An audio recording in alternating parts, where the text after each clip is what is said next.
تو عام دنوں میں تو ظلم کرنے سے اپنے وجود کو بچانا ہی ہے، لیکن حرمت والے مہینوں میں خاص طور پر بچاؤ، اس لیے کہ میرے پیارے آقا صلی اللہ علیہ وسلم کے پیارے دیوانوں، ماہ رجب کے بارے میں اللہ کے رسول صلی اللہ علیہ وسلم نے فرمایا رجب شہر اللہ، کہ رجب اللہ کا مہینہ ہے۔ اتنا بڑا مہینہ ہے یہ، بہت عظمت والا مہینہ، بہت برکت والا مہینہ ہے۔ میرے پیارے آقا صلی اللہ تعالی علیہ وسلم کے پیارے دیوانوں، تو پہلی چیز آپ کو یہ ذہن میں رکھنی ہے کہ یوں تو ہمیشہ اپنے وجود کو گناہوں سے بچانے کی کوشش کریں، لیکن ماہ رجب کے اندر، ماہ ذی القعدہ، ذی الحج اور محرم کے اندر، ان حرمت والے مہینوں میں خاص طور پر اپنے وجود کو گناہوں سے بچائیں۔ میرے پیارے آقا صلی اللہ تعالی علیہ وسلم کے پیارے دیوانوں، یہ رجب کے مہینے کو حرمت والا مہینہ کیوں قرار دیا گیا؟ تو اس کی وجہ بیان فرمائی گئی کہ ان مہینوں میں سے رجب کی تعظیم اس لیے کہ لوگ اس میں عمرہ کرتے تھے، اور بقیہ مہینوں کی اس لیے کہ یہ مہینے حج کے لیے جانے، حج کرنے اور حج سے واپسی کے مہینے تھے۔ یعنی رجب کے اندر لوگ عمرہ زیادہ کرتے تھے، اور ذی القعدہ، ذی الحج اور محرم یہ وہ مہینے ہیں کہ اس میں بڑی تعداد لوگوں کی حج کے لیے جاتی ہے اور حج سے واپس ہوتی ہے، اس لیے ان مہینوں کو حرمت والا مہینہ قرار دیا گیا۔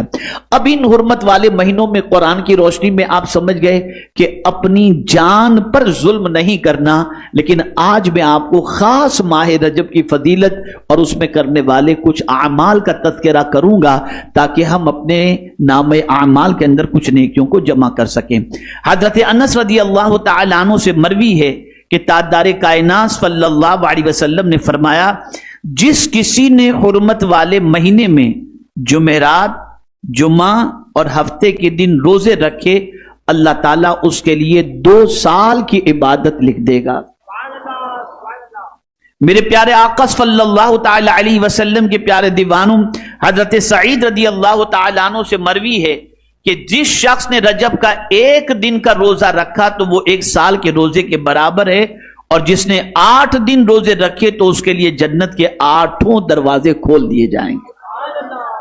اور جس کسی نے 10 دن روزے رکھے اس نے اللہ تعالیٰ سے جس شے کے بارے میں بھی سوال کیا، اللہ تعالیٰ اسے وہ عطا فرمائے گا، اور جس نے 15 دن روزے رکھے تو آسمان سے ندا دینے والا ندا دیتا ہے، تیرے سابقہ گناہ بخش دیے گئے، پس نیا عمل کر، تمہارے گناہوں کو نیکیوں میں تبدیل کر دیا جائے گا۔ جس کسی نے اعمال میں اضافہ کیا، اللہ تعالیٰ اس میں اضافہ فرما دیتا ہے۔ یہ ماہ رجب ہے، برکت والا مہینہ، خوب برکت والا مہینہ۔ اس ماہ مبارک کے اندر خاص طور پر چونکہ اب وہ آ رہا ہے اور باقی حرمت والے مہینے ابھی باقی ہیں، اس مہینے کی تیاری میں لگ جائیں، اور جتنی عبادت، روزے، تقوی و طہارت اختیار کر سکتے ہوں ضرور اس میں کرنے کی کوشش کریں۔ اور اسی ماہ مبارک میں ایک 27ویں شب آتی ہے جسے ہم شب معراج کہتے ہیں۔ اب اس کی فضیلت آپ سماعت فرمائیں۔ امام بہقی نے حضرت انس رضی اللہ تعالیٰ عنہ سے مرفوع روایت بیان کی ہے کہ رجب میں ایک رات ہے جس میں اعمال صالحہ کرنے والے کے لیے 100 برس کی نیکیاں لکھ دی جاتی ہیں۔ شب معراج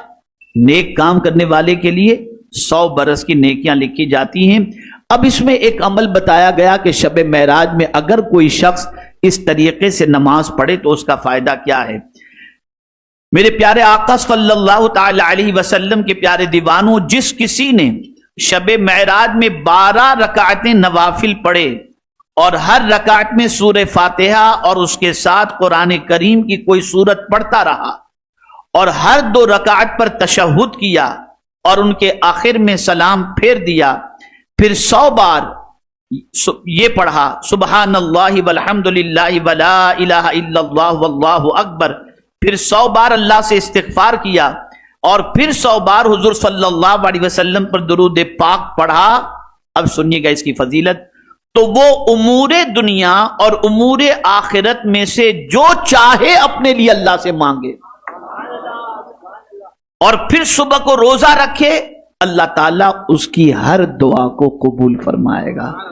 بشرطے کہ وہ گناہ کا کوئی سوال